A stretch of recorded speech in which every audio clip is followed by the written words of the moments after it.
Before we get into the episode, I am thrilled to announce that the EntreMD Business School is open for enrollment. The EntreMD Business School is the only school of its kind for physicians who want to build 6, 7, and multiple 7-figure businesses. Over the last 2 years, we have had hundreds of doctors go through the school with unbelievable results. Some of them run brands, some of them run private practices, some of them are coaches, some have other kinds of service-based businesses or product-based businesses. And we've had people come in and cross the 6-figure milestone, cross the 7-figure milestone, cross the multiple 7-figure milestone.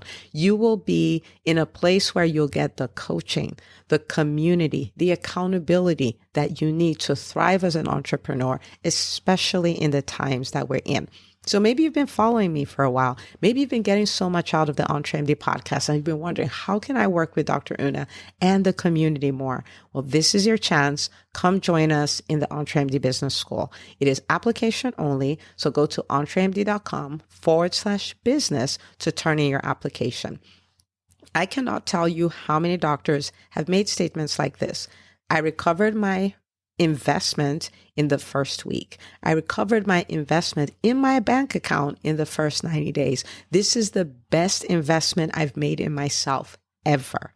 I want you to have that kind of story, not just a story of building a great business that serves a lot and earns a lot, but having a business that gives you the freedom to live life on your terms. So don't wait any longer. entremd.com/business. And now for the episode. Hi, docs.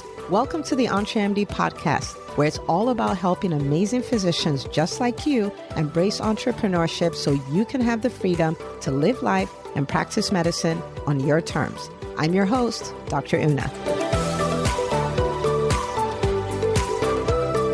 Well, hello, my friends. Welcome back to another episode of the EntreMD podcast. As always, I'm super pumped to be in your ears, and we are going to have an amazing time because we're going to be talking about something that is a superpower of the ultra successful. I have learned it and I've leveraged it for years. And this is something that if you apply it in your business, you become one of the most innovative, most impactful, most profitable businesses in your industry. Okay. And that is really how to tap into innovation. All right. And it's going to be much easier than you think. And it's something you can start doing right away and it will start changing your business right away. Okay. Now, before we do that, I want to give a big shout out. I have a review here for the EntreMD Method book, and this is by Joseph Kenrick. First of all, it's those 5 beautiful stars that I love, and it says actionable information and guidance.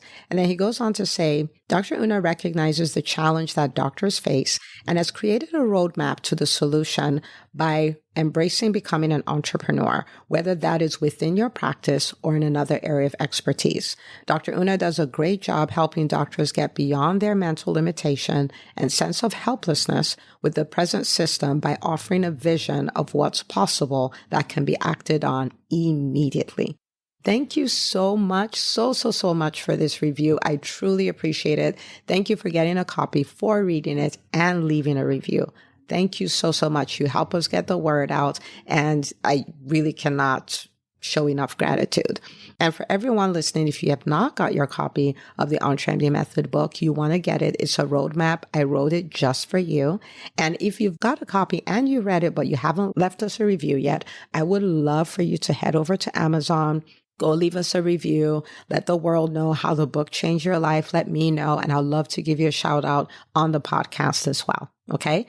So now let's get into it. Let's talk about how to tap into innovation. Now, I think I started thinking about this again because I was recently at the EntreMD Business School Vision Retreat, which we host in October because our year starts in October. And I tapped into it a lot. And I was like, wait a minute, I don't know if I've talked about this. I don't know if I've shared this process. And so let's come and do it, right? Now, the starting point of this is recognizing that innovation, for the most part, already exists, right? Innovation is not always doing something that hasn't been done before. A lot of times it's doing something that hasn't been done before in your industry.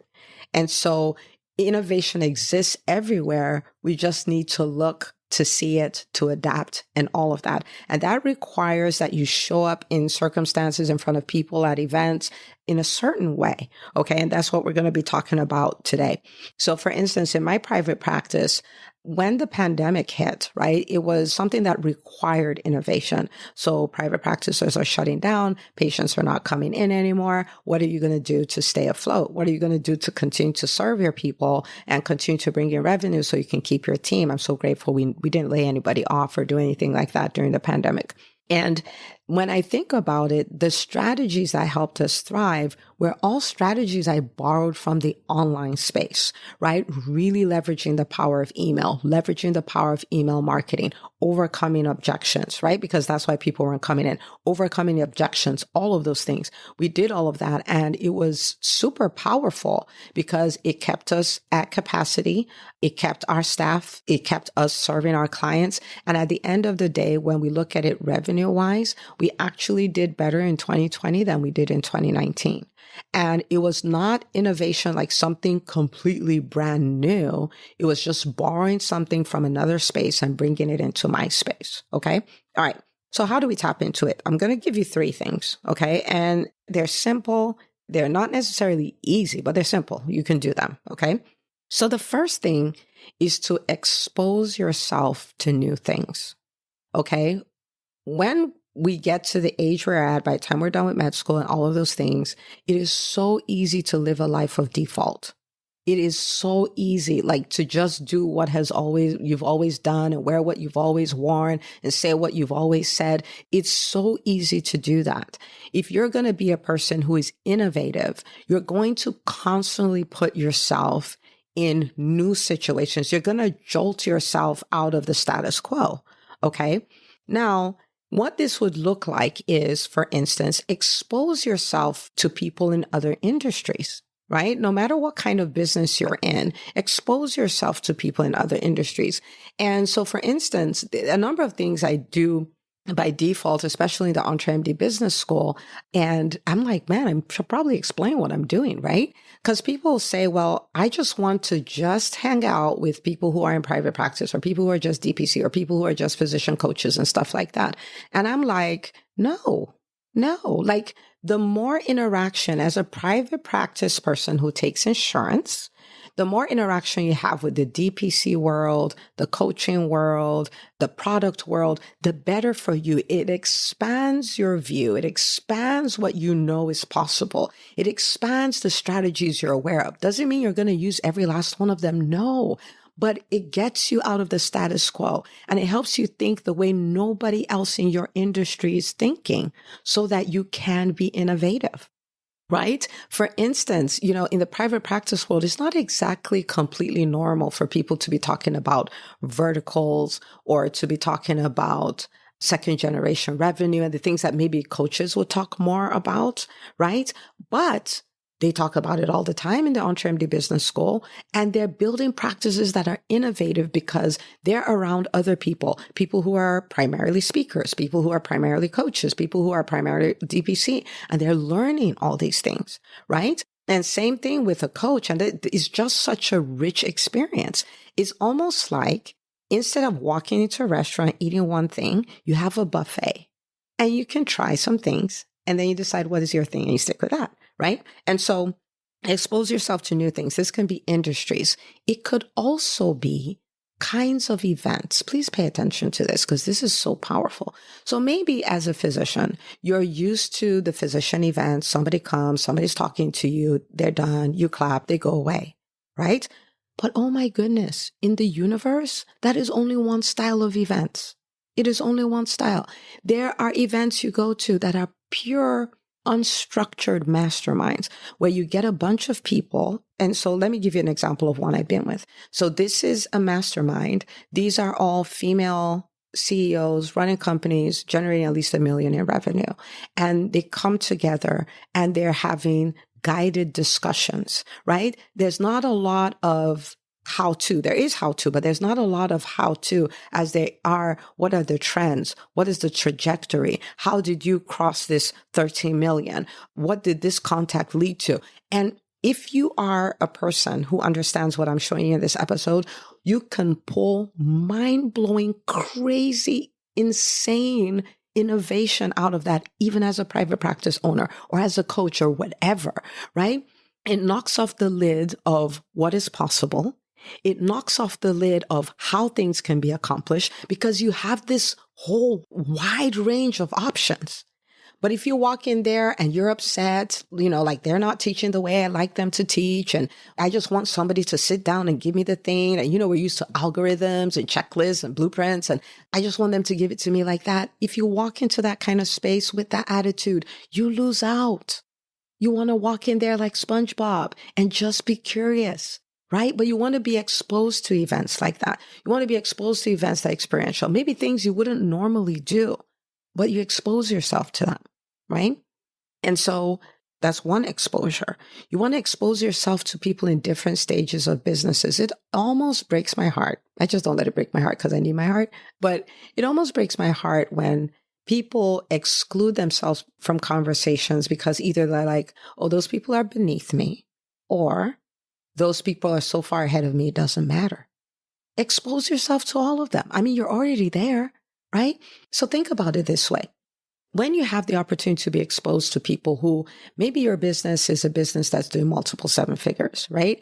And you have an opportunity to meet these people and they are like 250 trying to go to 500.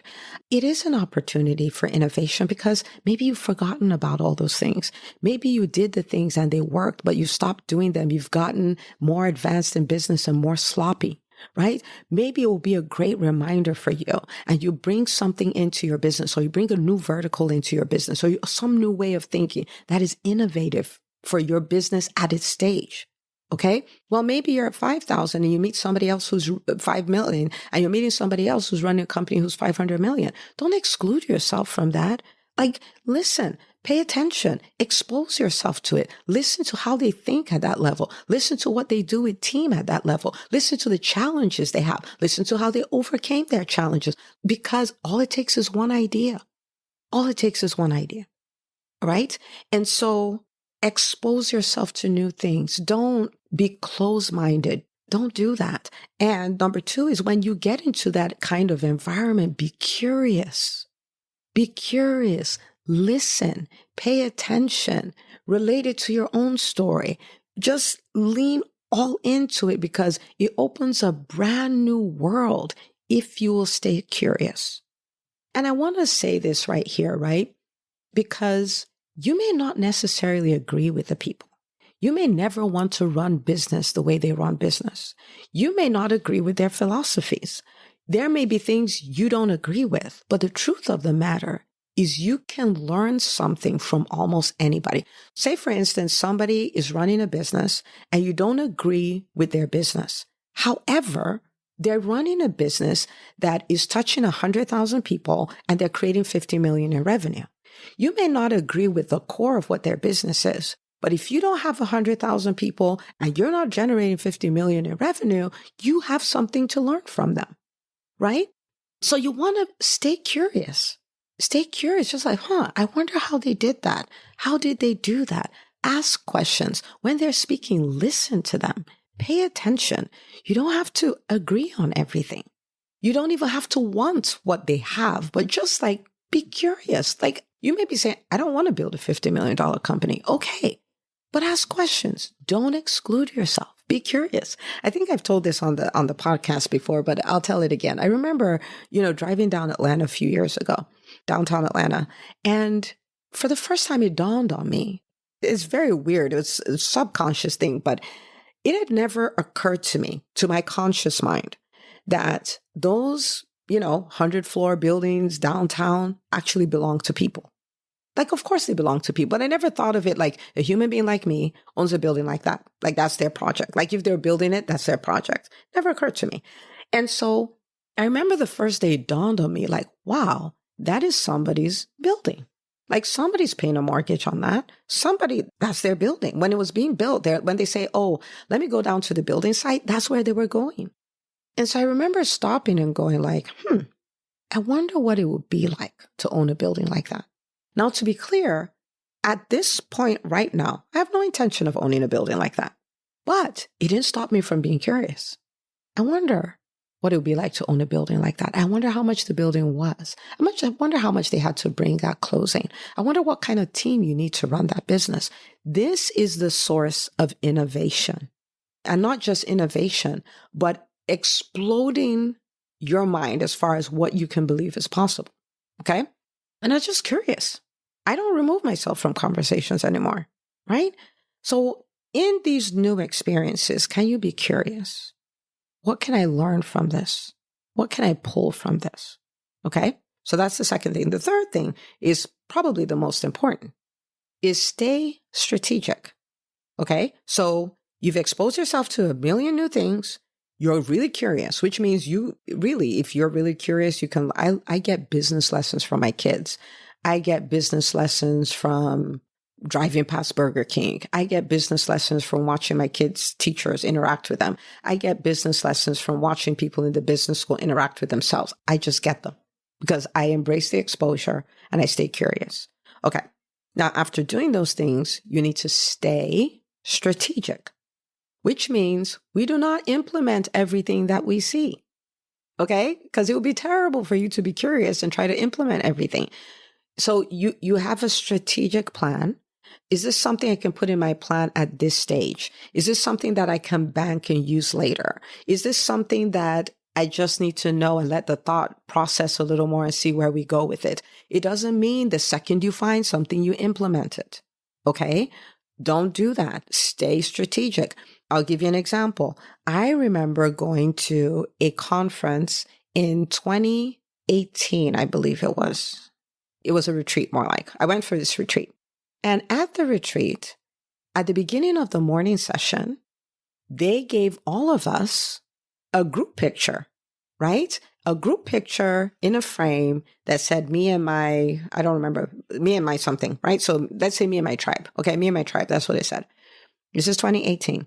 So I was curious. I was like, how did they do that? So I went back in time and started thinking about it. So we came for the retreat on day one. They took the picture at the end of the morning session on day one. For them to have had that frame, that means they pre-ordered the frame and had them on site. So they probably took it to a CVS or wherever where you can get it printed in 1 hour. And then at the end of the day, they put all those together and put them on the tables, on every table. So when the people came in, they're like, oh my goodness, wow. Everybody's screaming and stuff like this. This is 2018.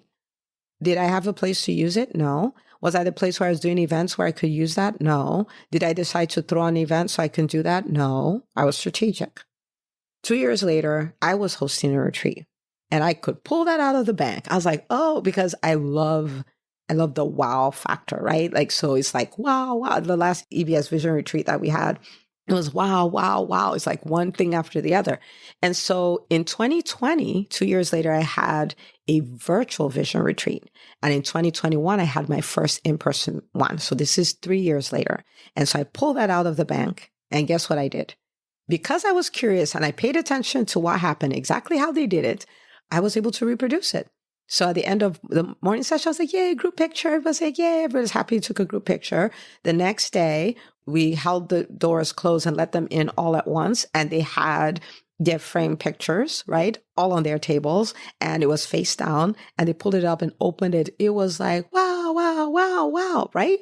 How come I could do that? How come people like, oh my goodness, that was so innovative and all that? I just borrowed it, right? And it was super cool. It was 3 years later. It was super cool. Okay. All right. So what I want you to do is I want you to take a moment and think about all the areas where you've been closed-minded. Maybe there's certain events, and at the beginning of the event, you decide this is not the event for me. Oh my goodness, not anymore, right? You walk in and you're like, what can I get out of this? Even things that I've done that like, maybe I shouldn't have done that. I've learned so much from them.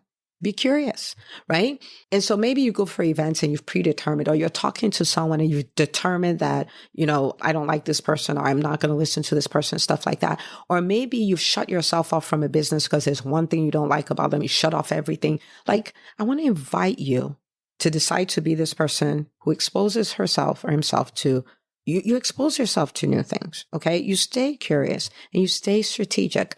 There was a lady, she's very fascinating. She had a company. They tried to acquire her for 9 figures. So we're talking at least 100 million. And she's like, nah, I think we can get there on our own in a few years. Right. And she made a statement I'll never forget. She made this statement over 2 years ago. She said, know all your opportunities, but don't take all of them. Right. Like you should be clear what is available. But you don't have to do all of them. You stay strategic. Okay. At this point in time, what would give me the biggest bang for my buck? What would give me the biggest result? All of those things. Right. And so she said that statement. I'll never forget it. So stay strategic. Okay. So I want you to be that. I want you to decide that I'm this person. I'm this person. And I download innovation everywhere I go. Right. And with my experiences and all of that. And if you do this, it'll really turn you into this person who can learn from almost anybody. It's almost like you can dissect a business and see what's working and what's not working and look for what will be a great add-on to your business now, or a great add-on in a year, or a great add-on in 5 or 10 years. It makes you this very innovative person. And you know that I love physicians, and what I am looking for and what I'm working tirelessly towards is getting us to a place where in the healthcare space, inside and outside of the exam rooms, the most innovative, most impactful, and most profitable businesses will be run by physicians. Okay. So I want you to take this. I want you to run with this. If this was helpful to you, I want you to really support us by taking a screenshot of this, posting on social media, telling your doctor friends. You absolutely have to listen to this episode. And I cannot wait for the next episode of the EntreMD podcast. Hey, if you love listening to the EntreMD podcast, I want to invite you to join EntreMD On Demand. It is my signature subscription program that gives you access to a library of business courses designed to help you do one thing as a physician entrepreneur, and that is to thrive. Just head out to entremd.com/on demand, and I'd love to have you join us. See you on the inside.